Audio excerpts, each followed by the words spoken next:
bom dia pra você que tá ligadíssimo aqui na 89.1 FM. Que delícia estarmos juntos mais uma sexta-feira, minha gente. A sexta-feira tá só começando, então eu desejo que o seu dia seja do jeitinho que você tá desejando aí no seu coração, beleza? Que seja maravilhosa a sua sexta. Muito bom dia, Rogério Spelta. Bom dia, Luana. Bom dia, ouvinte. Tudo certinho? Tudo certinho. Vamos pra mais um Vira Tempo? Sextou. Vira Tempo.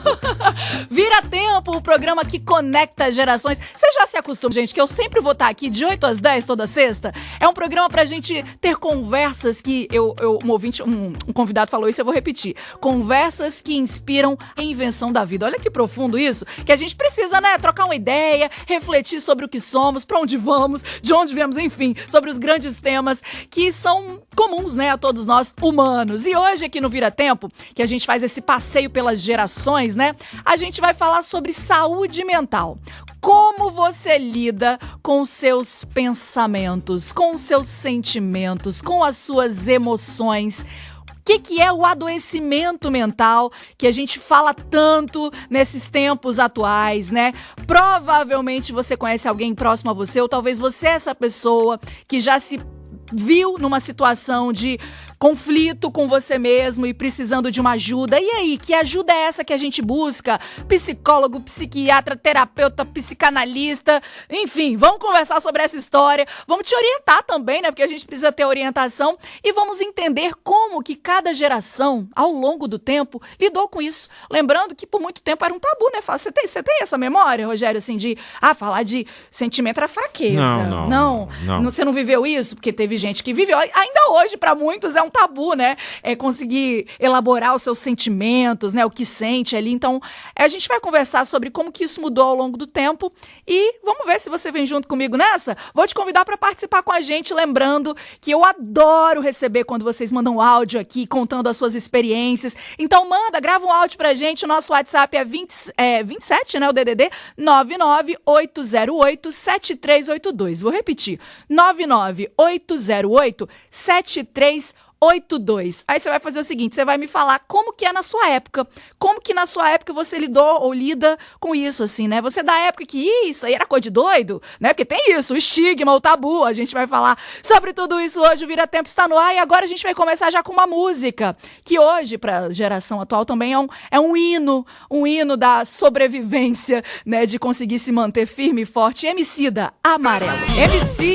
Amarelo, uma parte que eu adoro dessa música é que ele diz, né? Permita que eu fale por mim, não as minhas cicatrizes.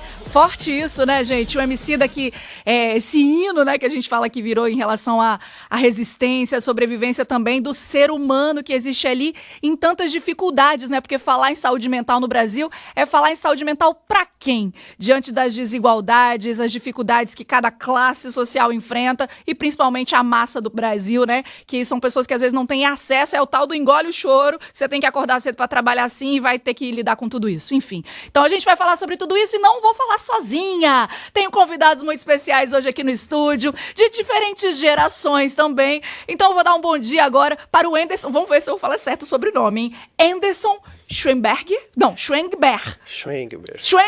É o quê? É alemão isso? É alemão. Alemão. Schwengberg. Isso. Muito bem-vindo, Anderson, que é psiquiatra. Me fala um pouquinho sobre a sua atuação. Você faz de tudo na psiquiatria? Consultório? Sim. Bom dia, Luana. Bom dia, colegas aqui da bancada. Bom dia, ouvintes, né? Eu sou psiquiatra, sim, tenho atuação diversa, né, em diversas áreas, e tanto na clínica quanto na área pericial, ligada à criminalidade, ligada à questão previdenciária.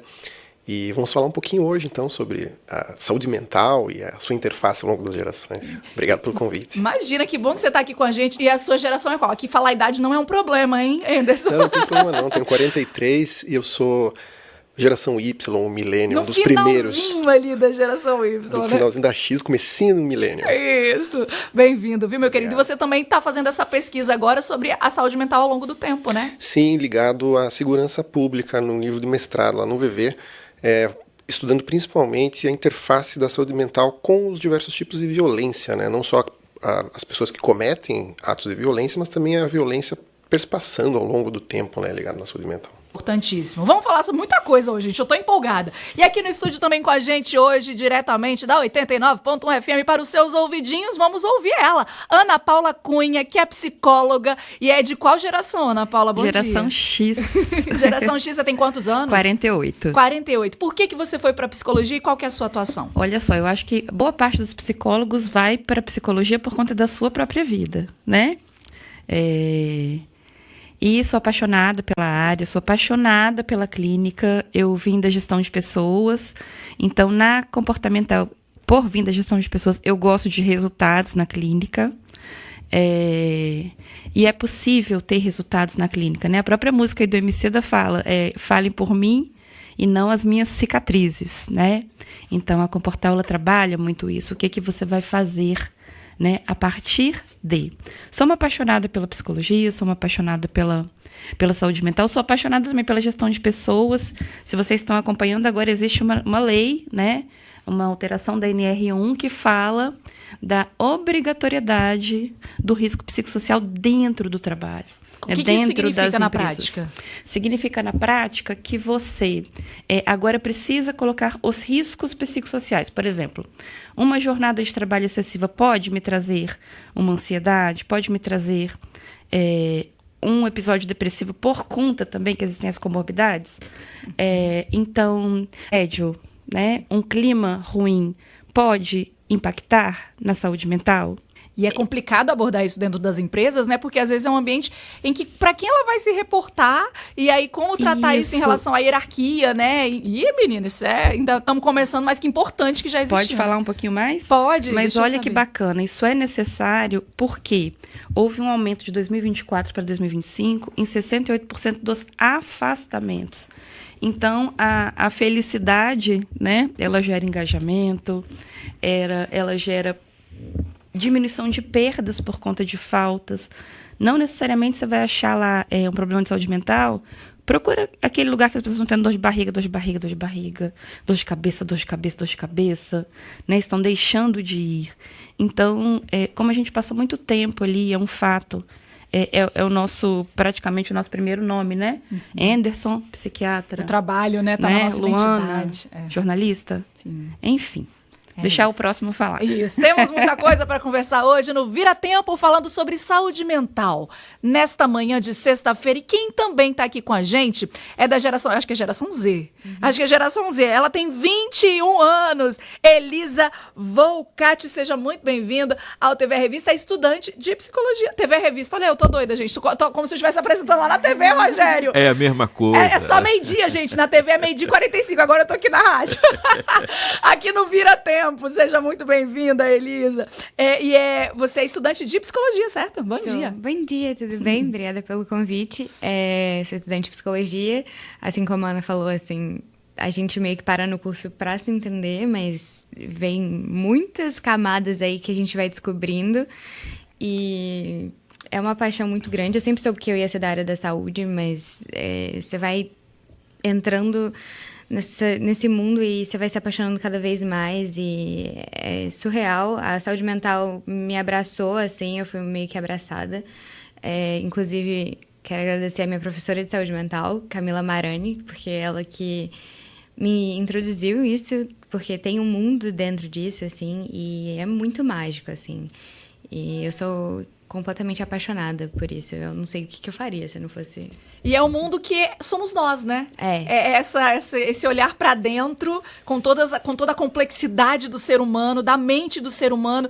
E olha que interessante, gente, é muito recente, quando a gente para pensar na linha do tempo, esse olhar para dentro, né? Essas camadas, entender essa complexidade do ser humano. Por mais que na filosofia lá da Grécia Antiga, né, da Roma Antiga, a gente já tinha os filósofos pensando, né, sobre as questões existenciais, sobre a vida, o entendimento, né, da sociedade para a questão mental, ele é recente.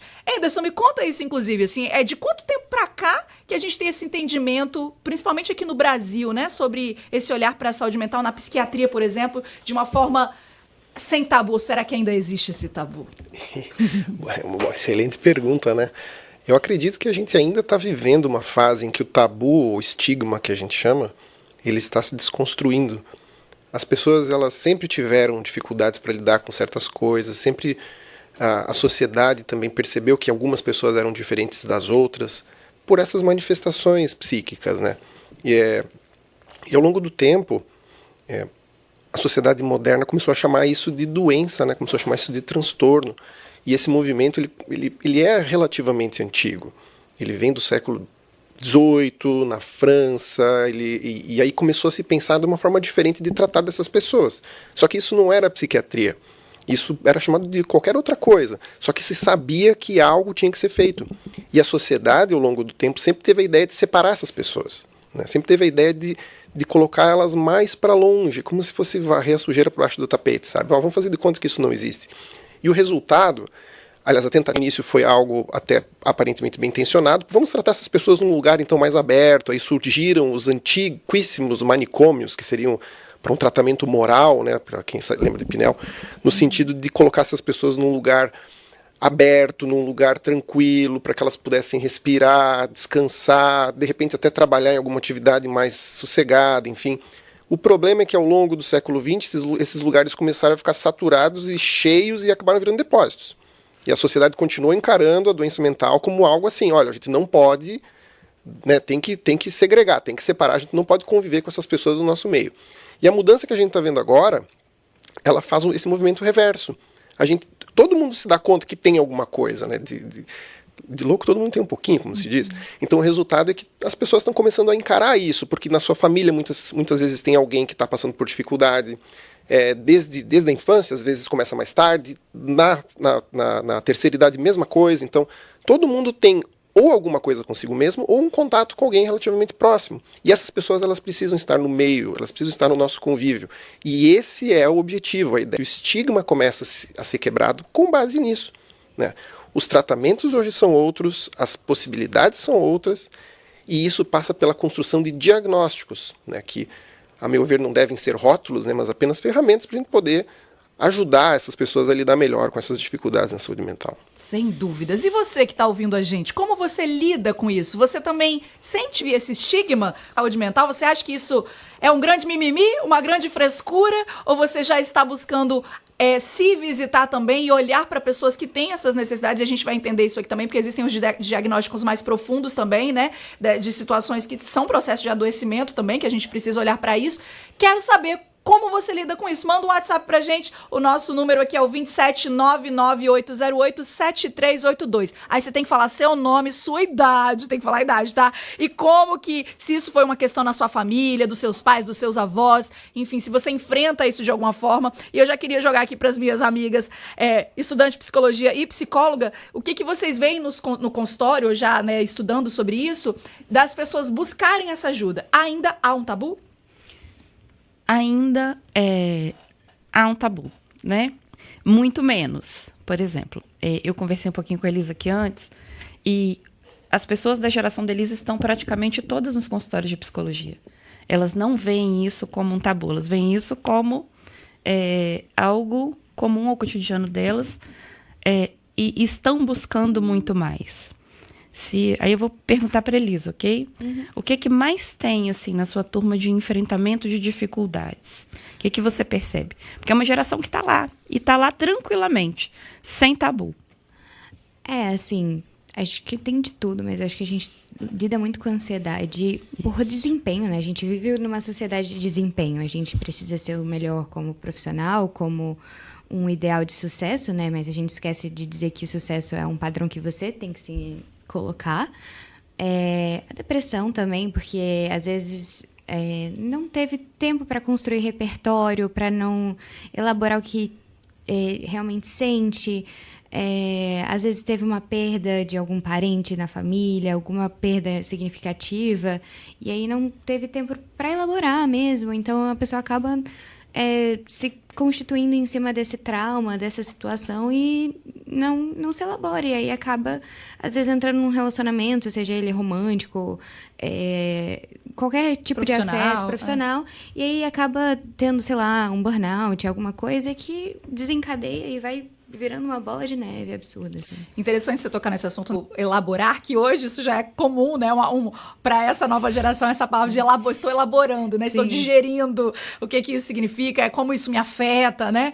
E o tempo que se tem para isso. Porque hoje, essa geração, acho que o desafio não é nem ter que elaborar, né? É o tempo que se tem para elaborar, porque entre uma coisa e outra já tem outras demandas, porque a gente vive exposto também a essa explosão digital que nos afeta muito com comparações e desejos que não são nossos, e como isso gera uma série de confusão mental mesmo para lidar com a gente mesmo. Então, aproveitando aí esse gancho, vamos fazer aqui um passeio pelas gerações. Eu separei aqui pra gente, né, algumas informações em relação a tabu, de como cada geração se relacionou e se relaciona com esse tema. Então, vamos passear aqui comigo, ó. Vamos ver de que tempo você é. Eu vou falando e você que tá me ouvindo vai se identificando aí para ver se você vive isso de alguma forma e também é um reflexo da nossa sociedade. Então, vamos lá. Lembrando que agora em 2025, a gente tem 7 gerações convivendo juntas. A última é a geração beta, que é quem nasceu agora em 2025, que não vai conhecer o que é o mundo sem uma referência, sem saber o que é inteligência artificial. E isso muda tudo, minha gente, porque muda a nossa relação de trabalho, a nossa relação com as pessoas, né, os relacionamentos afetivos, a relação com a família, enfim, com a segurança e com a gente mesmo. Então, agora eu vou fazer um passeio aqui até a geração alfa, já que é a geração que tem hoje até 12 anos, porque é quem já elaborou um pouquinho mais, né? Mas vamos lá, ó. Se você tem entre 80 e 97 anos, você é da geração silenciosa, uma geração que presenciou guerras mundiais, a Grande Depressão. Então, aguentar firme, engolir o choro, né? Era muito comum, porque era um momento de muita repressão emocional. Porque falar de sentimentos era fraqueza, cuidar de si mesmo era egoísmo, e aí acabaram educando também filhos e netos, assim. Então, por isso que ainda hoje a gente ainda tem também essa, né, em algumas famílias, né, esse fantasma aí do não falar, né, do engolir o choro. E aí depois a gente tem a geração Baby Boomer, que é quem tem hoje entre 61 e 79 anos, é a sua geração, hein, Rogério? Você é um baby boomer. É a galera que começou, assim, um período da vida, né, que se começou a falar mais em medicamentos psiquiátricos, começou a falar mais em psicologia, mas ainda era visto como uma coisa de doido, né? E aí, num contexto de pós-guerra, crescimento econômico, foi uma galera que viu surgir a cultura do trabalho e também a necessidade já de cuidar do corpo, mas sempre numa questão principalmente limitada ao físico, né? Do repouso. Não, eu preciso descansar, eu preciso me alimentar bem. E aí as emoções acabavam também sendo secundárias aí ao dever e à estabilidade. E aí, caminhando na linha do tempo, a gente chega na geração X, que é quem tem hoje entre 45 e 60 anos. E aí um fator importante, porque foi a geração que presenciou o divórcio como um direito dos brasileiros. Olha que interessante, gente, quando a gente para pensar, a lei do divórcio é de 1977, só tem 48 anos. E isso também, né, como um direito, abriu margem para começar a falar sobre sentimentos, desejo, vontade própria, um olhar mais individual e menos social para as relações, né, menos o cumprir para os outros, né, enfim, e olhar mais para si, para suas vontades. Então isso já começou a mudar um pouquinho o jogo, né? E aí a geração Y, que é inclusive a minha geração, é a galera que tem aí entre 29 e 44 anos, que presenciou a era digital, né? Então, redes sociais, globalização, ainda tem uma referência do mundo off, mas viveu tudo isso, né? E aí uma geração muito questionadora também, que ainda na adolescência começa a normalizar a terapia, né? Até porque num contexto de exaustão digital, isso já virou uma demanda, né? E aí a gente chega na geração Z, que é a galera que hoje tem entre 13 e 28 anos, que nasceu na internet, né? São os nativos digitais, internet desde o berço, vivenciou também, né, todo esse olhar de ativismo. Então, a saúde mental é uma pauta constante, intensa verbalização, tem uma busca de diagnóstico, uma linguagem terapêutica, né? O autocuidado virou uma ferramenta de sobrevivência e virou um estilo de vida. E aí a gente chega na última geração, que é a mais novinha, a galera que tem hoje aí até 12 anos, que é uma geração que tem tanta naturalidade para expressar as emoções. Eu tenho um filho de 2 anos, né? Então, às vezes, a gente ensina, antes da criança aprender a falar direito, ela já tá entendendo as emoções, né? Então, isso já é um cuidado que a gente tem, né? E aí, desde cedo, aprendem sobre sentimentos, regulação emocional, né? Está sendo ensinado, inclusive, como parte do crescimento nas escolas, né? Mindfulness, a gente vê crescer também esse movimento. Então, olha o salto que a gente deu, né? Nos últimos 80, 100 anos, da forma como a gente lida com saúde mental. E aí eu queria agora trazer para vocês uma questão. Até que ponto hoje é tão normalizado que até vira piada? Sabe, assim, aquela piada que já... Vou pedir pro Rogério colocar aí, Rogério, que é o meme do Rivotril? Não. Esse aí, vamos, escuta essa música, vê se você já se deparou com esse áudio na internet. Rivotril, frontal com Rivotril. Rivotril, frontal com Rivotril. Lexotan, Lexapro, Lexotan, Lexapro, Lexotan, Lexapro, Lexotan, Lexapro, Lexotan, Lexapro. Vai, pra acalmar, pra apagar, só pra relaxar e pra dormir, só pra dormir. Dramin, só pra dormir. Ai, minha gente, essa foi uma performance de uma atriz, né? E acho que ironizando também essa questão da medicalização que a gente tem, né? Excessivo, assim, que realmente todo mundo tem aquela coisa, né? Ninguém hoje tá bem, e aí todo mundo precisa de um remedinho. Então tem essa questão que virou até piada, e além da questão também dos memes em relação ao CAPS, né? Que a gente vê muito isso acontecer. Baixou o CAPS aí, hein? Então, acho que isso é um problema também. O que vocês, profissionais da área, identificam? Começando pelo Anderson, que é psiquiatra, me conta. Adorei a música, não tinha ouvido ainda, acho que é uma questão geracional. Enfim, é uma pergunta, na verdade, né, que muitas pessoas se fazem, né? Será que eu preciso tomar remédio? Outras pessoas nem chegam com a pergunta, chegam, não, eu quero tomar remédio. E aí a pergunta é, por quê? Né? O que está acontecendo que é preciso tomar remédio? E em relação a muitos desses medicamentos da musiquinha, muitos deles as pessoas tomam por conta própria, né? Ou seja, não precisa, assim, infelizmente, não precisa ir longe para conseguir tomar um remédio que a gente chama de benzodiazepínico, tarja preta, por conta própria, pegando emprestado do vizinho, da mãe, da sogra, enfim, porque está precisando dormir, porque tem ansiedade, porque muitas vezes não está conseguindo lidar com algo que pode ser contemporâneo, desafios da vida moderna, ou pode ser algo próprio, né, uma dificuldade inerente da própria pessoa. Então fica muito essa pergunta da medicalização, ou seja, a gente precisa tomar remédio para viver? Será que a gente está numa geração hoje em que faz parte, assim, tomar remédio para isso? É com essa pergunta, vou deixar essa pergunta no ar. Será que a gente precisa de remédio para viver? Vou pro intervalo e a gente volta já aqui no Vira Tempo na 89.1 FM.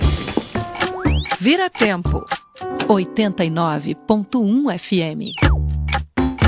Você está ouvindo Vira Tempo.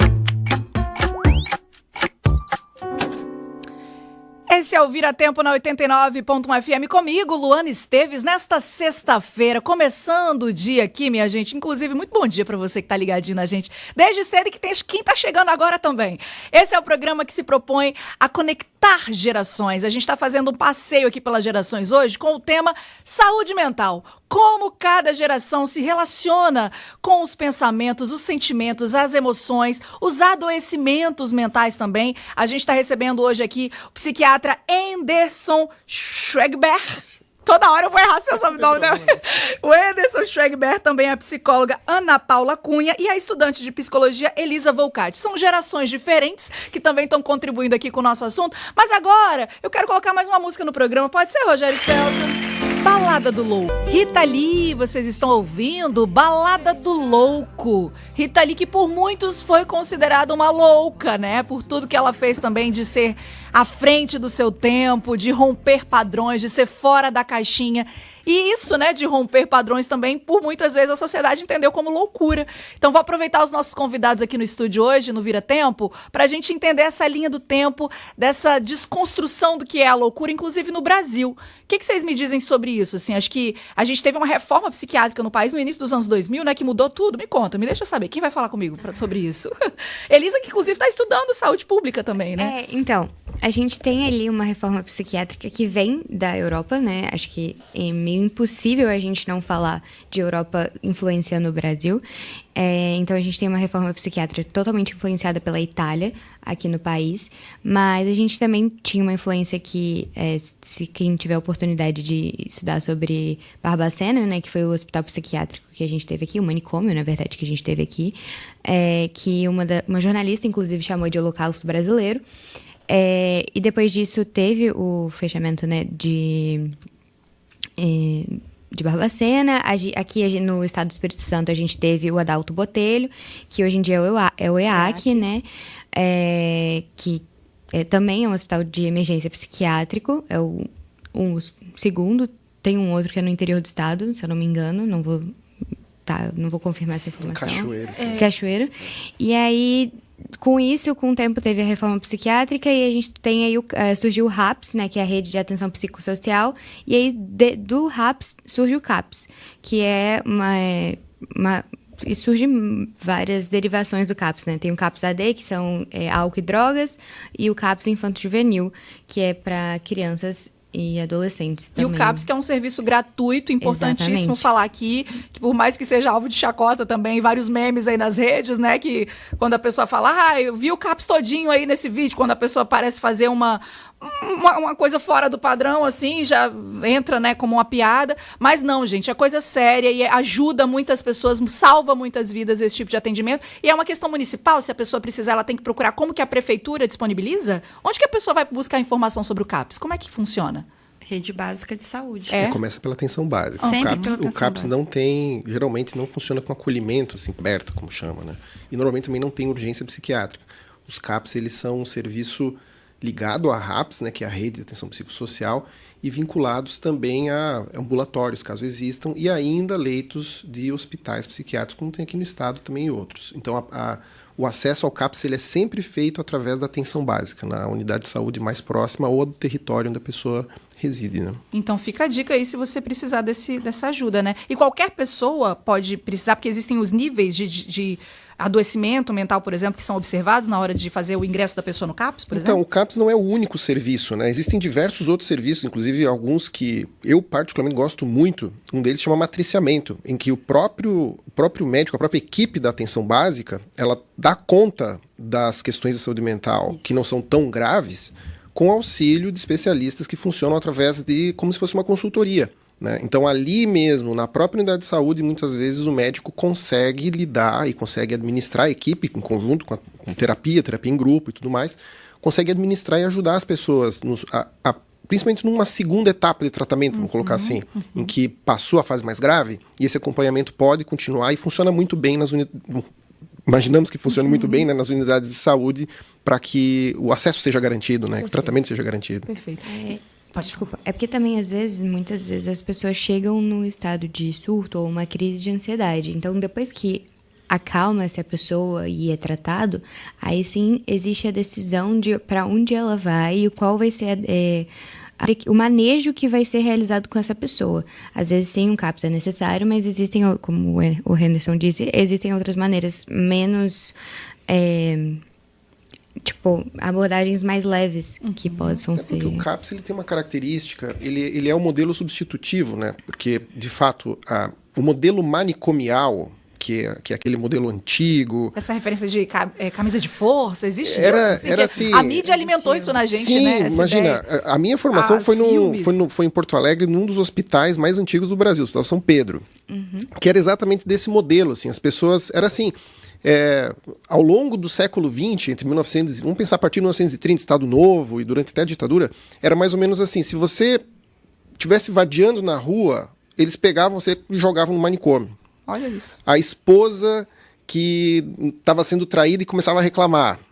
O cidadão que tinha bebido demais e dormiu na rua. Então, assim... A criança que dava trabalho. A criança também, imagina. Então, a pessoa que desviava de uma certa norma social, ela não por ser considerada louca necessariamente, mas simplesmente pelo desvio. Ela já era população LGBT, então tinha muita gente, pessoas negras, muito, né? Então, essas pessoas eram simplesmente segregadas. Vamos colocar no manicômio, a gente faz de conta que esse problema não existe. E no final da década de 70, com a visita do Franco Basaglia, que visitou La Barbacena, isso foi muito grave. Ontem eu estava estudando sobre isso, sobre o filme do Holocausto Brasileiro. Isso expôs ao mundo, né? Assim, olha, não dá para continuar assim, isso não é possível. E aí que começou o modelo de transformar, acabar com isso, né? E começar a inserir essas pessoas na sociedade e começar a tratar elas com humanidade, né? Porque isso que não era feito. Porque a gente estava falando, na verdade, de higiene social. Na verdade, higiene social. Tudo que era fora da norma tinha que ser Exatamente. jogado ali no cantinho Literalmente trancado, uma né? desumanização. Essa Exatamente. pessoa não era vista como uma pessoa. E hoje isso não acontece mais, pelo menos na saúde básica que a gente vê assim, desse tipo de atendimento, ou ainda acontece? Ainda acontece? Acontece no interior algumas vezes, quando a família tem vergonha do seu próprio familiar que está ali, que está adoecido. Então a gente ainda vê, principalmente no contexto de violência, tá? A gente ainda vê algumas vezes, primeiro, a porta de entrada para tratamento vem através da violência. A pessoa cometeu algum ato violento, acabou sendo presa, e aí, nesse processo criminal, se identifica, peraí, mas não é um criminoso simplesmente, uma criminosa, é uma pessoa que cometeu um crime em função daquele problema mental que ela estava tendo. Então, em vez de prender, como se fazia lá no século XIX, vamos encaminhá-la para um tratamento. E esse tratamento aí sim, dependendo da modalidade da indicação, é a porta de início, né? A partir daí que aparece, a partir daí tratando, e a própria família, agora que está melhor, fica mais fácil de receber, entendeu? E essa questão dos diagnósticos das doenças mentais? Assim, porque a gente fala, problema mental, como se fosse uma coisa só, né? Tipo, principalmente antigamente, que tinha essa visão de colocar tudo na mesma caixinha. Essa separação do que era cada coisa, isso a gente foi avançando na linha do tempo e fomos entendendo melhor essa história, não é isso? Então, hoje a gente também tem já a crítica também até ao excesso de diagnóstico, né? E aí eu queria fazer um convite agora só pra gente dar uma passeada na linha do tempo para entender como essa questão das doenças mais comuns de cada época que a gente tem registro. Vamos fazer isso? Então, você, ouvinte, também te convido aqui a prestar atenção na minha fala, até para você identificar a sua situação ou de pessoas próximas a você. Sobre doenças mentais, né? Quais doenças mentais são mais comuns de cada geração? A geração silenciosa, que é a galera que tem entre 80 e 100 anos, viveu muito essa ideia de estresse pós-traumático, né? Principalmente por conta das guerras, né? A questão dos modelos políticos, de ditaduras também, que evidenciavam isso. Então, esse estresse pós-traumático como algo muito comum dessa época, e uma depressão até, só que não diagnosticada, né? Naquela época. Aí a geração Baby Boomer, que é quem tem entre 61 e 79 anos, sofreu muito com dependência química, né? Sobretudo porque a gente também teve uma diferença na questão da sociedade mesmo, né? A gente está num contexto de pós-guerra, vindo mais uma estabilidade econômica, então meio que, e aí, o sentido da vida e lidar com novas questões, então dependência em álcool, até medicamentos também começou já a se trabalhar isso, né? Transtorno de humor, depressão, que aumentou o envelhecimento, a aposentadoria, né? A expectativa de vida aumentou, e aí? Mas também ainda não muito diagnosticada, né? De uma forma oculta ali. A geração X, que é quem tem entre 45 e 60 anos, já se falou mais de depressão e ansiedade, já começou a existir nessa questão relacionada ao trabalho, ao ambiente do trabalho, que a gente entende hoje como burnout, né? Transtornos de personalidade, enfim. E a gente vem ali com a geração Y, a galera que tem entre 29 e 44, aí são os transtornos de ansiedade social, depressão, burnout precoce, transtorno alimentar também, que passa por uma questão da imagem, né? Da comparativo ali, a partir dessa explosão digital, que a gente é exposto o tempo todo a vidas e corpos perfeitos, então preciso ser como essa pessoa, e entre os transtornos. E a geração Z, a galera que tem entre 13 e 28 anos, uma ansiedade severa, inclusive já fobia social, já se fala nisso, né? Depressão, até mais ideação suicida, a gente ouve também falar mais, né? Os transtornos de identidade, de autoimagem, também muito influenciado pelas redes. E a geração mais novinha, a galera que tem hoje aí até 12 anos, já se diagnostica, né, ainda na infância, a questão dos transtornos o TDAH, né, transtorno de déficit de atenção e hiperatividade, que também tem tantas camadas aí, né? Ansiedade precoce, o autismo também já tem um melhor diagnóstico, né? E os vários espectros também. Enfim, problemas de regulação emocional. E aí eu queria agora contar aqui com os nossos convidados para falarem um pouquinho sobre esses diagnósticos, né, da vida, assim. Vocês percebem que é uma questão também, ter que buscar diagnóstico para tudo hoje em dia? Você que está em consultório, o Anderson que é psiquiatra, todo mundo chega lá já querendo saber o que eu tenho, é isso? Muitas vezes a busca vem pelo sintoma, né? Só que parece que precisa dar um nome para isso, né? Não dá para simplesmente encarar um período, uma fase de sofrimento emocional ligado, às vezes, a uma circunstância de vida, ou às vezes não, como algo que faz parte. E eu vejo essa tendência acontecendo em que isso vem muito dos Estados Unidos.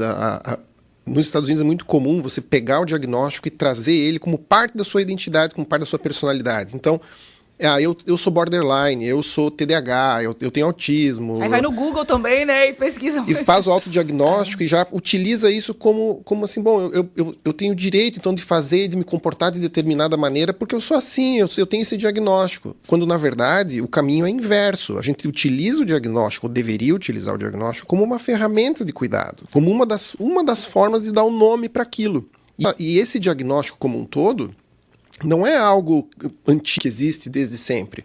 Os diagnósticos na mental, na psiquiatria, eles são um construto do século XX, ou seja, a partir dos manuais diagnósticos é que foi feito dizer assim, bom, o que é esquizofrenia? O que é depressão? O que era, na época, né, a psicose maníaco-depressiva? Eram fenômenos que certas pessoas tinham e que foram descritos pelos estudiosos mais antigos, por assim dizer. E esses diagnósticos foram se atualizando. O pós-traumático, como você colocou, da guerra, foi um exemplo disso, né? Então, os soldados chegavam da guerra com shell shock, que se chamava, né? Vinham todos os horrores da guerra, o olhar de 1000 quilômetros, que se chamava, e isso ganhou um nome. E hoje a gente vive o caminho inverso disso. Então eu quero ter um nome de um diagnóstico, porque isso pode me ajudar a construir minha própria personalidade. E isso acaba sendo negativo. Porque a pessoa deixa de ser ela mesma, ela vira um diagnóstico. E aí, como é que a gente trata? E aí, como é que a gente trata? Eu gosto muito do CID, né, Código Internacional das Doenças, por quê? Ali vai me falar um pouco, por exemplo, os transtornos ansiosos. Eles estão relacionados ao estresse. Então, a ansiedade, né, a ansiedade generalizada, eles estão relacionados ao estresse. Então, eu não vou trabalhar especificamente a pessoa que tem um transtorno fóbico ansioso. Eu vou trabalhar o quê? A sua ansiedade. O que está acontecendo? Qual é o seu contexto de vida? E eu costumo brincar com os pacientes que não me importa, aspas, tá? O diagnóstico. Por quê? Você vai aprender a lidar com a sua vida e os seus enfrentamentos, apesar de... Né? Então, tem aparecido muito no consultório os autistas diagnosticados tardiamente, porque primeiro o seu filho é diagnosticado, depois ele percebe que ele tem ali alguma coisinha diferente. E ele tem mercado de trabalho, e ele consegue ser funcional, ele vai ter algumas dificuldades, e é muito comum a comorbidade, né? Que as pessoas vão lá achando que elas têm um diagnóstico. Então, às vezes, eu pergunto muito para as pessoas, você está dormindo? Porque sono é um regulador de humor. Se essa pessoa não está dormindo, ela pode desenvolver uma depressão por conta da privação do sono. Então, é muito comum que os diagnósticos estejam comórbidos ali, né? Eu estou tão ansioso que eu posso deprimir. Estou sem dormir por conta da ansiedade. Agora, é fundamental que o quê? Diante disso, você talhe, né? Às vezes medicamentosamente e, principalmente, com a mudança de como você vai viver a partir do seu diagnóstico. Atividade física, por exemplo, fundamental para qualquer diagnóstico. Eu vou pedir pra gente ouvir uma música agora, que é da Clarice Falcão. O nome da música é Minha Cabeça. E ela, acho que traduz também, conseguiu com a arte e traduzir o que muitas pessoas vivem, sentem e às vezes não conseguem nomear. Enfim, é a coisa, né? Deixa eu entender o que eu sou. Vamos ouvir a música, depois a gente conversa. Clarice Falcão, Minha Cabeça. Uma curiosidade, gente, que quando eu joguei essa música e fui ver, eu fui ouvir na internet e tal, e aí eu fui ver os comentários. Aí as pessoas, o primeiro que fala assim... Eu falando pro Rivotril, que tem um trecho da música que fala, né? Só quem resolve tudo aqui dentro é você, olha que loucura. E aí outros comentários falam, nossa, eu tenho toque, me identifiquei com a música. Aí o outro fala, não, mas eu tenho TDAH, me identifiquei com a música. Então, assim, essa coisa de como as pessoas também, a gente tá falando, né? De buscar um diagnóstico, de buscar algo que gere uma identificação para você ter uma paz, né? Enfim, que seja ilusória, não sei. Mas aí, quero trazer aqui pro nosso papo agora essa questão de que é normal a gente ter confusões na vida, né? A gente ter desafios na vida. E aí essa linha tênue, né? Entre o sofrer, que é inerente ao ser humano, e o ter que diagnosticar o sofrimento o tempo todo. Né? Assim, acho que essa é uma grande questão também do nosso tempo. Vocês concordam comigo? Você está ouvindo Vira Tempo. Vira Tempo nesta manhã de sexta-feira aqui na 89.1 FM. Muito bom dia para você que tá ligando o radinho agora. E que bom você que tá aqui com a gente desde cedinho, desde as 8 da manhã, curtindo o nosso programa, que é um passeio pelas gerações. Hoje o nosso assunto aqui é saúde mental.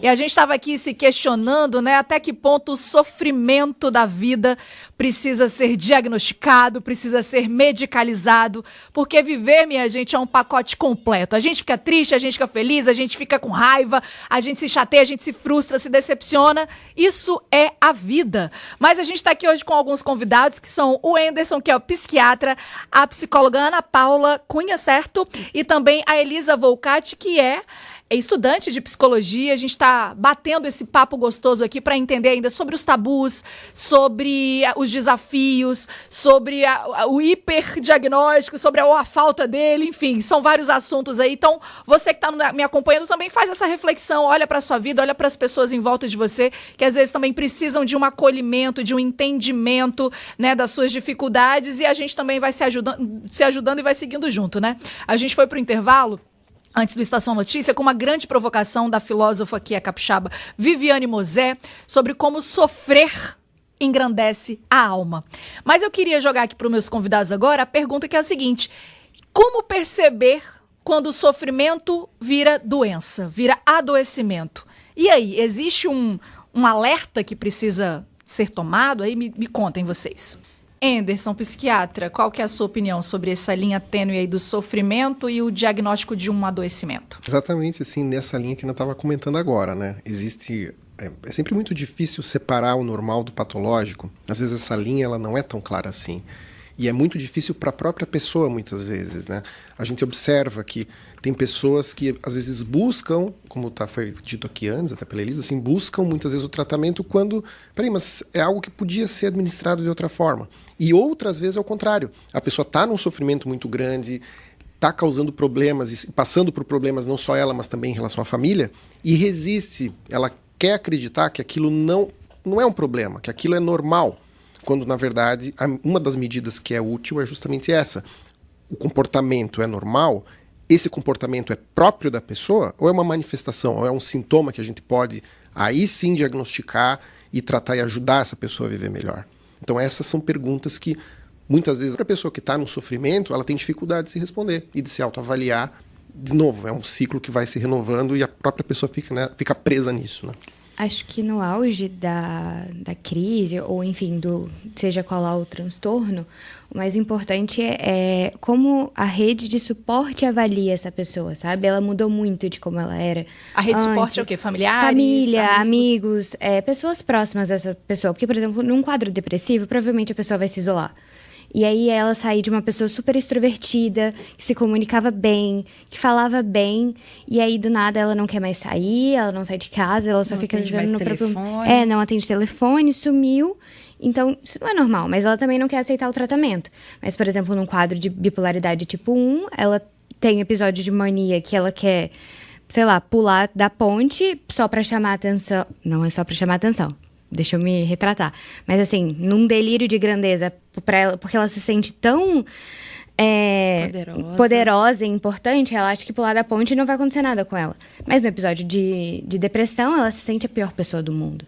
Então, assim, a rede de suporte é muito importante para isso, entendeu? Para avaliar como a pessoa tá. Se ela não tá no tratamento ou ela não quer aderir ao tratamento, seja ele medicamentoso ou não, seja ele só terapêutico, sabe? Então, se a pessoa ela não se reconhece ou ela não quer falar sobre isso, às vezes as pessoas que estão por fora conseguem ver e dizer, tipo, tá, essa pessoa não tá bem. Ou essa pessoa não tá, entre aspas, normal, sabe? Isso é muito importante. A gente acabou falando mais da depressão, né? Que acho que é a doença mais sintomática, além da ansiedade. E a ansiedade também é essa questão da... Porque a ansiedade, é normal sentir aquela ansiedade do dia a dia ali, tipo daquelas borboletas no estômago que às vezes dão o friozinho na barriga, aquela coisa. Quando a gente se apaixona, quando a gente tá entrando E aí, no qual que é a trabalho. diferença de uma ansiedade comum, né? Que ainda tá num padrão de normalidade, para uma ansiedade adoecedora? Ela te paralisa? Ela te impede de fazer aquilo que você gostaria de fazer? Essa é a primeira pergunta. Então, muitas vezes, não só a ansiedade, como outros sintomas, eles são incapacitantes, não está falando de trabalho só, mas incapacitantes para a vida, só não consegue viver. E é importante falar também de alguns outros transtornos bastante comuns, ligados, por exemplo, uso de substâncias, de álcool e drogas. É muito comum que as pessoas que fazem uso excessivo abusivo de álcool e outras substâncias tenham a tendência de dizer, não, mas eu paro a hora que eu quero, eu tenho controle sobre esse uso, isso não faz mal, quando as outras pessoas que estão vendo que sim, que isso está causando problema. E ainda tem um outro tipo de transtorno mental que está muito ligado àquele conceito da loucura, que são os transtornos que a gente chama de psicóticos, e para o pessoal que está em casa entender, é quando a pessoa simplesmente se desconecta da realidade. Quando as crenças dela passam a ser crenças irreais, em que ela acredita em coisas que não existem, e aí começa aqueles ditados, não está falando lé com cré, está imaginando que tem alguém perseguindo, ou está construindo castelos na sua mente que não existem. Então, esse é o paradigma da loucura, isso é o que se chamava de loucura. E Quais são os nomes que se dá hoje? A esquizofrenia continua sendo um desses transtornos, que é muito comum, né? Algumas psicoses, elas são afetivas ligadas ao humor. Por exemplo, uma pessoa muito deprimida, ela pode se sentir tão culpada que essa culpa passa a ser também patológica nessa linha, assim, uma culpa irreal, né? Outras psicoses ocorrem também na vigência de uso de drogas, né? Então também tem, se chama de noia, né? Aquele usuário de crack muito intenso, porque ele fica tão paranoide imaginando que alguém vai pegar ele a qualquer momento. Isso é resultado do uso de droga. E é preciso diferenciar isso. Algumas vezes a pessoa que tem esse tipo de problema, qualquer um deles, de forma mais crônica, passa a incorporar isso na sua identidade. Estou pegando o exemplo da Elisa. Era uma pessoa extrovertida que de repente começou a ficar deprimida, e essa depressão vai se arrastando. De repente a pessoa, não, mas então eu sou assim agora. Então então eu estou me sentindo dessa maneira, mais ansioso, mais deprimido, enfim. Então agora isso sou eu. Será que é? Será que não dá para abordar isso de alguma maneira? Será que não dá para ajudar essa pessoa a que ela possa ser ela mesma, de uma maneira mais feliz e plena? Que ela possa lidar também, como disse a filósofa Viviane, lidar com seus sofrimentos de alguma maneira um pouco mais saudável e menos pesada, né? São grandes questões. E eu vou pedir para a gente ouvir uma música agora que eu amo, que ficou eternizada aí na voz do Milton Nascimento. É a música do 14 Bis, na verdade. Mas é esse olhar para dentro. É esse... Eu, caçador de mim. Esse é o Vira Tempo aqui na 89.1 FM. A gente está aqui hoje passeando pelas gerações também para compreender como a saúde mental é e foi tratada ao longo do tempo. E você me diga aí como você lida com os seus pensamentos, seus sentimentos, suas emoções, a sua mente. E aí? Dá pra você fazer esse passeio também pela mente, né? Essa música aí, O Caçador de Mim, acho que fala muito desse autoconhecimento, né? Do quanto a gente também precisa se caçar, né? Tipo, eu acho que com esse olhar atento do caçador, essa curiosidade, essa busca. E acho que hoje a gente tá num momento que se fala muito, até demais, né? Do autoconhecimento. Até, não sei se já também a gente tem que ter algum cuidado com isso em relação a... Porque eu lembro que eu vi um meme uma vez, que era assim, eu tenho um problema no dente, eu vou no dentista. Eu tenho um problema, sei lá, no pé, eu vou no ortopedista. Aí eu tenho um problema na mente, não, eu vou no tarólogo, eu vou no... mil possibilidades místicas, vou conversar com não sei quem, vou falar com não sei quem, vou falar com todo mundo, vou pra igreja, vou fazer... Mas não vai procurar um profissional, assim, sabe? Então, a gente tá nesse momento, nesse movimento de autoconhecimento, mas vocês ainda percebem, assim, que as pessoas, vocês que eu pergunto aqui, né, os nossos convidados de hoje, que a gente tá recebendo, o Anderson, me lembra o seu sobrenome, que eu nunca vou falar direito. Schwengber, Anderson Schwengber, que é psiquiatra. A gente também está recebendo a Ana Paula Cunha, psicóloga, e a Elisa Volcati, estudante de psicologia. E aí vocês percebem que a gente vive esse momento dessa busca do autoconhecimento? E com que olhos vocês veem isso? Me deixe saber. Eu vejo isso como necessário e positivo. Por quê? A gente vive com a cabeça da década de 50, ainda com o ideal, né? Que sucessos são filhos, né? Um casamento a partir de X idade, um trabalho, de repente o trabalho fixo. E se eu não tenho isso, de certa maneira, eu me torno alguém frustrado. Só que isso não funciona para todo mundo. Isso é um padrão de a geração X lá, como exatamente. Você falou, né? A estabilidade da vida, né? Mas que ainda, né, a angústia dessa geração, da Elisa, por exemplo, né, da busca pelo trabalho, e de um trabalho que às vezes não vai remunerar como era lá na década de 50. Então existe um desafio. Eu não sei, assim, pra ser sincera, se a gente tem essa angústia. Eu acho que a nossa angústia é mais pra gente se reconhecer no mundo do que essa questão de trabalho mesmo, assim. A gente identidade. De identidade. Isso no mundo que tá mudando também, né? Exatamente, porque a gente tá num mundo que tá se transicionando, e aí, acho que essa é uma conversa que eu tenho muito com os meus amigos. Tudo que tá acontecendo no mundo tá acontecendo na nossa geração, assim. Já teve pandemia, tá tendo um monte de guerra, tá tendo um monte de coisa no mundo, e a gente tá aqui constituindo mudanças climáticas, crise climática, vai crise econômica. Aí um monte de coisa tá acontecendo, e aí eu tenho amigos que estão casando, tenho amigos que estão se formando, tenho amigos que tá acontecendo várias coisas, e aí é uma crise mais de identidade mesmo, do que uma crise de tipo, será que eu vou ter filhos ou vou ter um trabalho estável, sabe? Eu acho que essa é a crise da geração Z, assim. Não uma mente presa, assim. É por isso que eu trouxe a questão do autoconhecimento. O que funciona para mim, né? O que é um valor para mim? Porque para um pode ser viajar e para o outro pode ser estar ali na praia, né? Tranquilamente, em paz. Acho que é encontrar aquilo que funciona para você. O que é a sua tribo? Qual é a sua tribo? E aí, quais são os... Tem que acender algum alerta, assim, em relação a esse autoconhecimento por caminhos secundários? Existe um caminho correto? Não existe? O que vocês veem, assim, com que olhos nessa... Não sei, entendeu a minha pergunta? Nem eu entendi. Eu vejo que nem tudo é terapia. Eu acho que tem muito um aspecto ligado à qualidade de vida, Isso, né? E respondendo assim, tentando responder a tua pergunta, eu acho que não tem um caminho direto. A gente não pode também chamar tudo para a área profissional. Tem muitas coisas que são. E aquilo que ajuda, aquilo que faz bem, aquilo que faz, não só com que faça com que a pessoa se sinta bem, porque a gente não pode ignorar aquele aspecto do sofrimento, mas tudo aquilo que permite que a pessoa consiga fazer aquilo que ela deseja, tocar a sua vida à frente, seguir com seus planos, isso pode ajudar. Eu acho que esse leque se abre muito. Existe uma vírgula nisso, que os transtornos mentais, vou falar da área médica aqui, eles são um dos poucos em que, quanto mais grave esse transtorno, menor a capacidade da pessoa se diagnosticar. Né? Quanto mais sério o quadro que ela tem, menor a capacidade dela de dizer, será que eu preciso de ajuda? Responder essa pergunta se torna cada vez mais difícil, quanto mais grave se torna o transtorno. Pode falar, Elisa. Porque a gente vai sumindo, assim, dentro do transtorno, assim. Acho que é por isso que fica mais invisível. Porque, assim, não é um osso fraturado que você vai lá, você bota no lugar e conserta. É, tipo...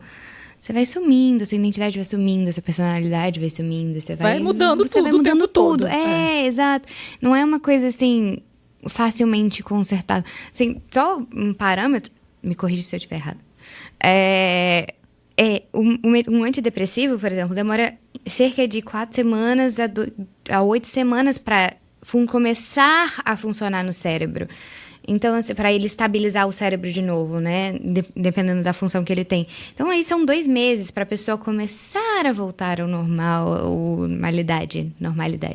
Então, assim, 2 meses ainda. Então, você fica ali 2 meses esperando o medicamento, tomando medicamento todo dia para sair daquele quadro. Mas, obviamente, acompanhamento terapêutico, exercício físico, que é essencial. Então, assim, depende muito, sabe? É muito eu vejo uma outra coisa também na questão da busca da identidade, que muita gente vai para o consultório sem saber aquilo que faz bem para ela. Você pergunta assim, qual é o seu hobby? Ela não sabe.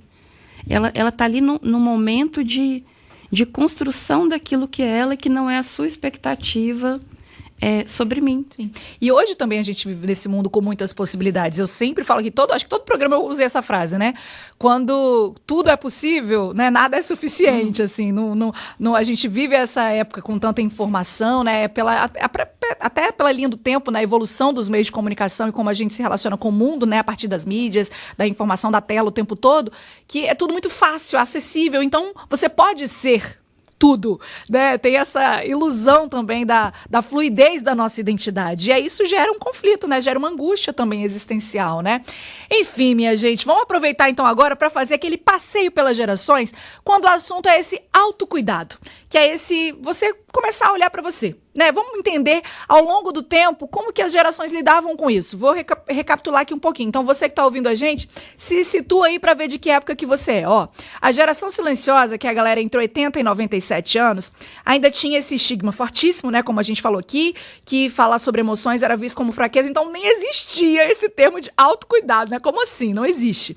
E aí, na geração Baby Boomer, a galera que tem entre 61 e 79 anos, a galera que já começou aos pouquinhos a ouvir falar em terapia, aos pouquinhos a ouvir falar em medicação, né, antidepressivo, por exemplo, mas ainda com suporte emocional muito limitado e muitos lidando com sofrimento sozinhos, né, Enfim, a geração X, a geração que tem entre 45 e 60 anos, que já começou com a ideia de um autocuidado como uma resistência, principalmente entre as mulheres. E aí vale dizer aqui, esse equilíbrio, né, trabalho-vida, que começou a ser discutido, porque um dado histórico, né? A mulher só pôde trabalhar sem autorização do marido em 1962, ou seja, há 63 anos. E de lá para cá só houve acúmulo de função, não houve divisão de tarefas. Então, acho que isso também foi um fator aí que voltou a mulher a se preocupar com isso. E onde eu fico nessa história, né?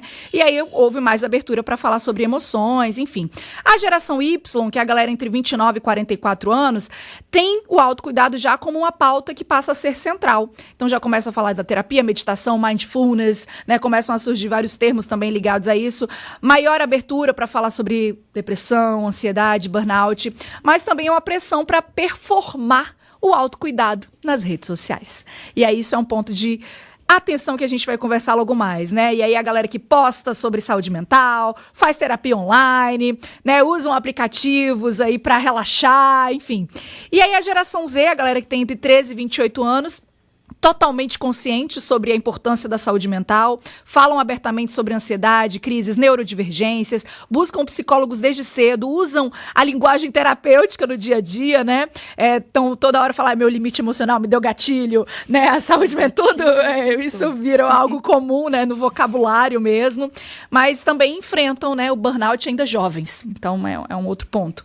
E a geração alfa, a galera que tem aí até 12 anos, como a gente também já falou aqui, é uma galera que já tem acesso aos aplicativos de meditação para criança, né? Já tem esse público, existe esse nicho aplicativo já. de meditação para criança, práticas de mindfulness nas escolas, como eu falei aqui, né? E aí os pais também já mais se preocupando, né, com a saúde emocional dos filhos, aquela coisa do vamos respirar juntos, né? Você tá triste? Então a gente já começar a conversar sobre isso. Educação positiva. Educação positiva, assim, né? Na infância, assim. Então, olha o salto também que a gente deu, né? E o boom que a gente vive hoje desse autocuidado. E aí uma coisa que eu quero alertar aqui. Quando o autocuidado vira mercado e aí vira um problema, né? Que não é um autocuidado físico e real, físico ou mental, né? Tudo no campo da vida real e fica só no virtual, né? E aí tem dados interessantíssimos aqui quando a gente fala sobre essa indústria do bem-estar, que inclui cuidados pessoais, alimentação saudável, enfim, atividades físicas. E teve uma receita de 27 trilhões de reais no mundo em 2022 e é a indústria que mais está crescendo no mundo, né? O mercado deve crescer aí 57% até 2027, com uma expectativa de mais de 41 trilhões de reais. Então, quando a gente para pensar que é muito dinheiro envolvido, a gente também entende um pouco como a gente vira parte manipulada dessa história, assim, né? Quando o autocuidado vira só a aparência, o parecer ser. Vocês lidam com isso em consultório? Relativamente sim, porque muitas vezes o autocuidado, ele vem na linha daquilo que eu estava falando antes. Quando a pessoa acha que precisa de um cuidado, ela procura. E como hoje tá tudo na rede social, a rede social ela é extremamente democrática para o bom e para o ruim. Então, ninguém questiona a qualificação da pessoa, que tipo de profissional que é. Então, existem muitas falsas promessas, né? Assim, então, uma procura por alguém que pode fazer algo por mim. Mas o que é isso? Então, as pessoas procuram e acabam gastando dinheiro, a gente está falando desse mercado, né, em algo que às vezes não tem embasamento científico, às vezes ajuda uma pessoa, mas não ajuda a outra, é muito relativo. E o resultado é que a pessoa que poderia ficar bem se tivesse encontrado um caminho mais adequado do primeiro, ela fica pulando de galho em galho em busca de um remédio mágico que fosse resolver os problemas da vida dela como algo que a gente sabe que não existe, né, que precisa ser visto de uma outra forma. Pense o que cabe na sua vida, o que cabe a você. Vamos pro intervalo ao som de... Pode ser? Posso pôr uma musiquinha? Dua Lambuza, vamos curtir Camomila. Eu sei que você tá nessa música aqui na programação, Rogério. Volta e meia você toca. Você está ouvindo Vira Tempo. Pois é, você está ouvindo Vira Tempo aqui na 89.1 FM, o programa que conecta gerações. Hoje falando sobre saúde mental. Como é que vai sua cabeça, hein, meu filho, minha filha? Você que está ouvindo a gente aqui hoje, nesta manhã de sexta-feira. E aí, do intervalo aqui, o papo continuou. E a gente falou, poxa, o microfone podia estar ligado, porque aí cada um vai somando suas experiências, seus desafios também. Porque todo mundo tem, gente. Viver, como a gente já falou isso aqui hoje, é um pacote completo. Tem os desafios, tem as frustrações, tem as preocupações, fazem parte da vida. Então vamos abraçar, né? Eu tenho isso de brincado nós. que viver não está para amadores. Não tá, nunca esteve, na verdade. Mas assim, a gente vai aprendendo a viver. E isso é natural da vida também, né? Você vai E outra aprendendo. coisa, Luana, se você me permite, Claro. as pessoas ficam aqui, a gente ficam rindo, fazendo programa rindo. Gente, todos nós temos problema. A gente sai daqui e tem que resolver o nosso problema. Nossos boletos vão Mas chegar. eles não são Tem jeito. a nossa vida, né? Eles são parte São dela. parte, é isso aí. O importante é entender o problema como parte da vida, né? E a gente hoje aqui falando sobre saúde mental, neste último bloco, eu queria aproveitar os nossos convidados aqui. Anderson Schwengberg, toda hora. Anderson Schwengberg, psiquiatra, Ana Paula Cunha, psicóloga, e Elisa Volcati, estudante de psicologia, pra gente falar um pouco agora das vias práticas, assim, né? Da vida real, do momento da pessoa desmistificar essa questão toda da saúde mental e também falar sobre saúde mental na questão da acessibilidade a ela, né? Porque a gente vive num mundo diverso, com diferentes desafios, em relação a gênero, em relação à classe, em relação, enfim, são muitos recortes, né? Que demandam, em algum momento ou outro, um olhar mais atento para a questão da saúde mental e às vezes não tem nem como isso acontecer. Vocês têm um olhar para a saúde pública, né? Que você dá um pouquinho sobre isso, Elisa? Sim, eu tenho um olhar para a saúde pública porque eu vou fazer um intercâmbio para conhecer outros sistemas de saúde pública e, assim, a saúde pública no Brasil a gente já sabe, a gente entende que infelizmente o SUS é sucateado, assim. Não estou dizendo que não funciona, na verdade funciona muito bem, é o exemplo de sistema de saúde público que a gente tem. Mas, infelizmente, tem demandas, às vezes, que não são atendidas, às vezes não tem o medicamento necessário. E, enfim, funciona, mas a gente precisa de melhorias. E o Henderson tem a complementar ali. Acompanhando, pegando esse gancho da saúde pública, né, eu acho que um dos desafios do ponto de vista prático, né, quando a gente fala de saúde mental, é o quanto o sistema de saúde pública pode oferecer atenção para todos os que precisam. Um desafio que a gente está vivendo hoje, isso tem a ver com essa questão da segurança pública, por isso que eu quis pegar o gancho, é que existe hoje um movimento do judiciário de designar o tratamento de todas as pessoas que têm transtorno mental e cometem crimes para a saúde pública. Hoje, esse tratamento ele é oferecido pelo sistema prisional em unidades específicas, é óbvio, não são prisões normais, mas esse movimento está direcionando o tratamento dessas pessoas para um sistema de saúde pública que, assim, a gente precisa fazer uma grande pergunta se vai dar conta disso, né? Então, é um movimento social atual. A gente sabe que muitas pessoas que precisam, independentemente de contato com a lei, têm dificuldade de acesso e vai se tornar um desafio cada vez maior. E no estado em especial, né? Porque só de 2020 para cá que tem a formação em psiquiatria também aqui no estado. Não tinha. E Então a gente tem poucos profissionais. Sim, a gente falando de acesso, né, à saúde mental, porque é caro, né? Assim, hoje até quem tem plano de saúde, já é difícil pra caramba você conseguir um psiquiatra, psicólogo pelo plano. Pra você pagar no particular uma consulta com um psiquiatra hoje tá o quê? Uns R$400 por aí? Ixi, varia muito. Varia muito, né? Mas é um valor caro no dia a dia. Uma terapia também varia muito. Tem quem cobre ali uma sessão que a partir de 150, tem quem cobre 300, R$500, tudo varia também, mas é custo, né? Se você vai pensar num acompanhamento semanal, imagina, 4 vezes por mês, isso é um peso no orçamento. Então, é como viabilizar, né, as pessoas terem acesso à saúde mental. É um cálculo bastante simples, Luana, assim, a meu ver, e todas as vezes que a gente fala de saúde pública e de acesso à saúde mental e do valor que a pessoa investe nisso, todas as vezes o prejuízo de não fazer é muito, muito maior. Muito maior, Mas a muito consulta mais custa X, ou a terapia custa Y, mas o prejuízo, eu não estou falando só do prejuízo financeiro, eu estou falando de um prejuízo que muitas vezes não é mensurável, daquilo que você deixa de fazer na sua vida, daquilo que você deixa de aproveitar com os seus filhos, os dias de trabalho, você perde, o próprio ambiente de trabalho passa a ficar ruim, o ambiente familiar fica ruim, às vezes muitas pessoas aí deslizam para aquele mundo do álcool e drogas para tentar lidar com isso, então o valor que se investe, seja no sistema, seja pessoa particular, ou seja na saúde pública, todo o real que a pessoa investe, o que o sistema investe em saúde mental é economia, não é despesa. Então esse ponto tem que ser deixado muito claro. Perfeito. Isso que é uma questão das pessoas levantarem a questão financeira. Sempre é, né? Para buscar essa ajuda. E a gente falando sobre esse acesso, né? Tem uma questão interessante aqui que eu estava buscando alguns dados, né, para entender as pessoas que fazem psicoterapia no Brasil, por exemplo. Teve uma pesquisa do Panorama da Saúde Mental, que teve uma idealização pelo Instituto Cactus. Apenas 5% das pessoas no Brasil fazem psicoterapia. Mas 16% psicoativos, né, que são os medicamentos para a questão mental, assim, né? Então, também a gente tem ainda pouquíssimas pessoas com acesso, né, a um tratamento precoce, digamos assim, para não precisar chegar ao ponto, né, do medicamento. Então, as vias também que as pessoas buscam, né, para isso. E eu queria entender com vocês, em relação ao consultório, assim, aos atendimentos que vocês fazem, do perfil das pessoas, porque eu tenho a sensação de que mais mulheres fazem terapia do que homens, assim, né? Acho que isso também é uma questão de terapia e buscam um psiquiatra também, né? E que buscam cuidar da saúde mental de alguma forma. Isso vocês percebem como um fato? Percebo. Tem mais mulheres no consultório. Tem homens também, mas em número as mulheres estão mais no consultório.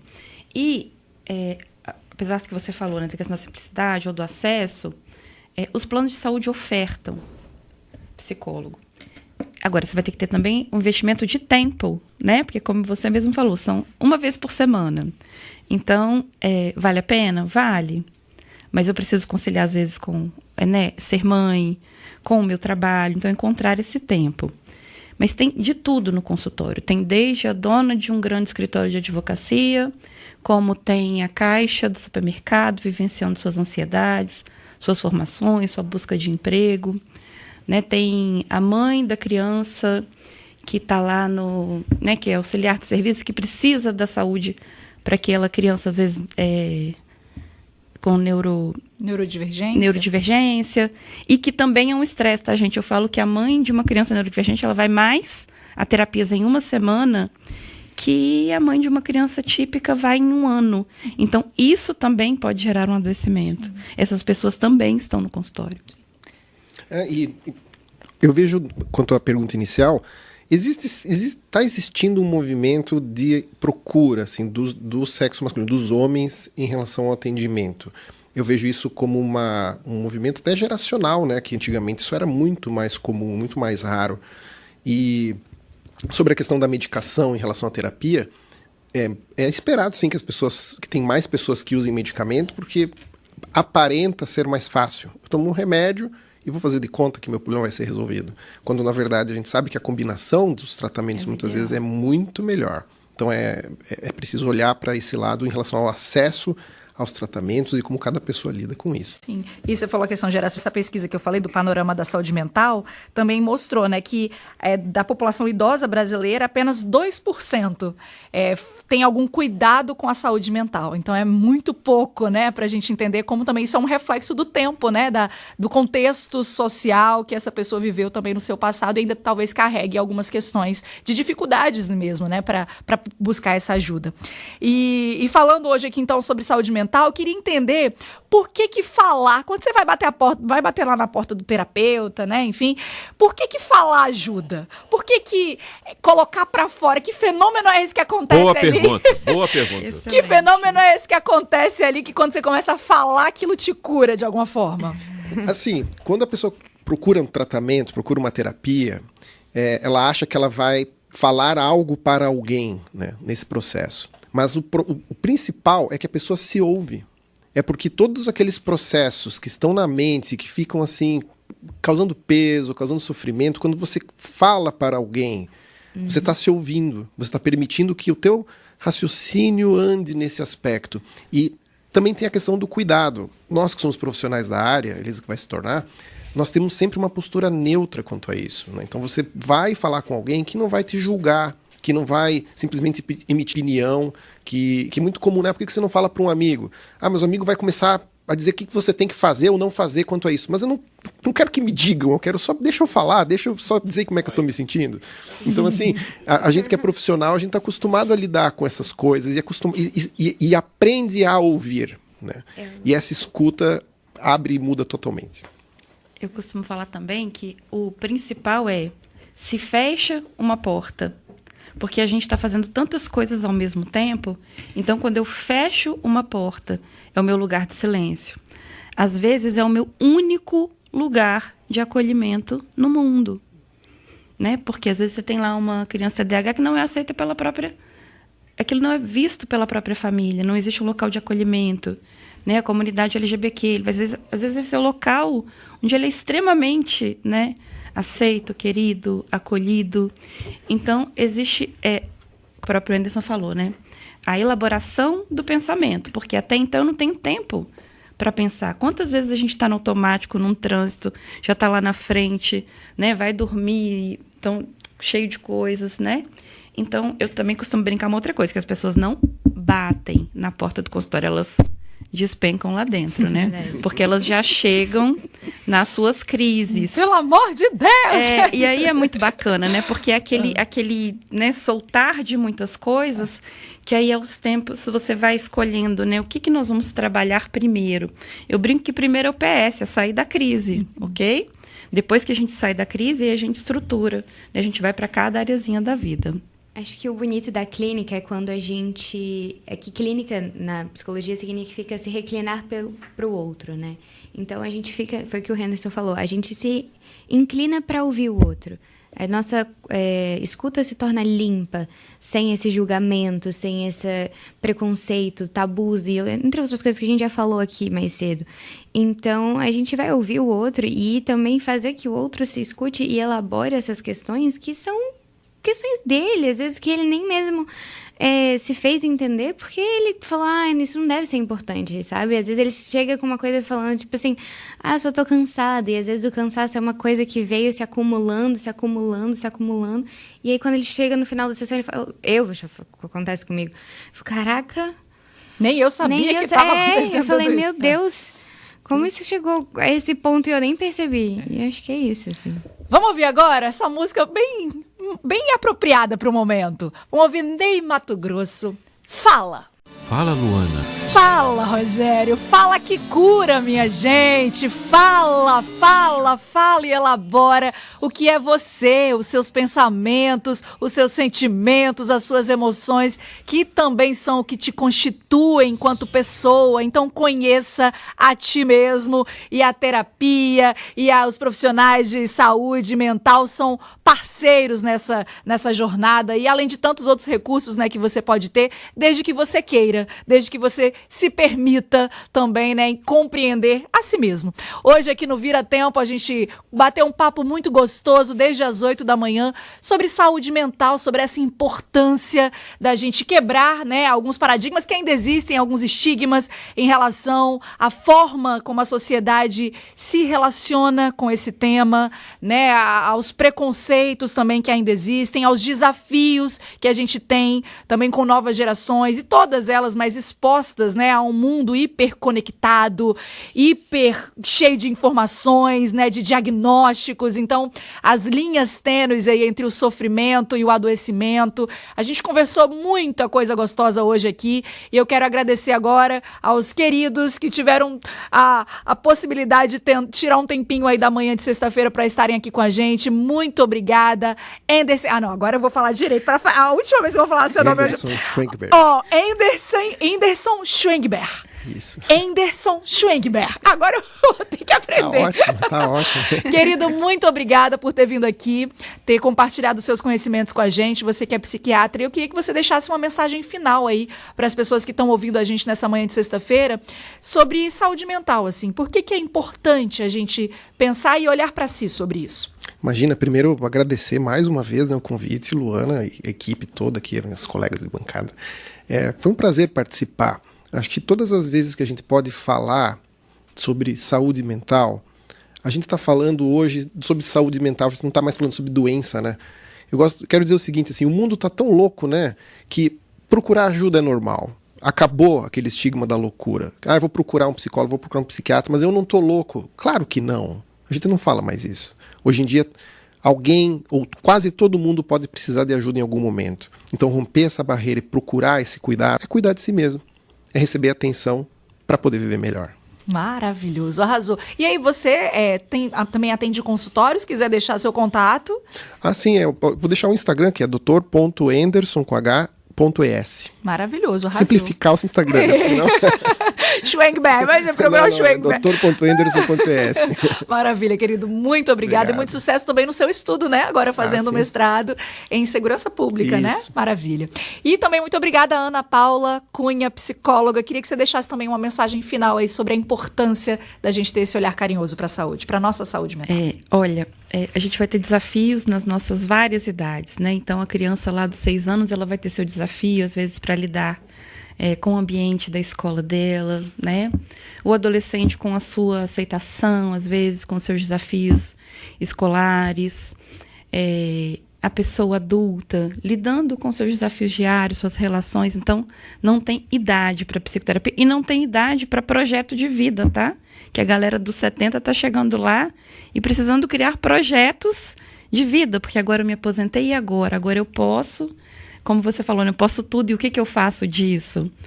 Então, muito obrigada, Luana, pelo convite, né? Saúde mental, para mim, é para todos, né? É um local de acolhimento, um local que as pessoas, quando chegam lá, falam, por que eu não vim antes?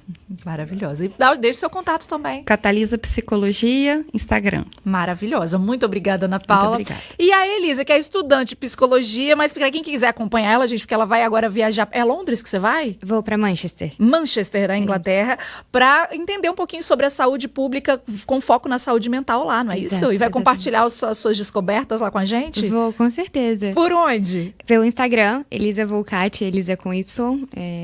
Enfim, acompanhe por lá e eu compartilho um pouco da minha rotina também, quando a vergonha não sobressai, então tá lá. Sigam, espero. E você pode deixar pra gente uma mensagem final, assim? Porque acho que é importante lembrar aqui que você comentou pra gente, né? Que você teve um processo depressivo e isso te fez buscar ajuda e isso te fez se apaixonar pelo curso de psicologia e você também criou a sua rota da vida nesse caminho, né? Eu acho que sempre tem jeito de produzir vida, sabe? E a gente nunca pode desistir. Então, procurar ajuda, procurar um jeito de subverter o sistema, assim, no sentido de sobreviver e viver de novo, sempre é uma maneira de viver. Então, acho que é isso. Recomeçar sempre, sobreviver e viver de novo. Muito obrigada a todos pela companhia, muito obrigada, Rogério Spelto. E para terminar o Vira Tempo desta sexta-feira, vamos terminar com energia lá em cima, para a gente se motivar também a olhar para a vida, apesar dos dissabores, com muita vontade de seguir em frente.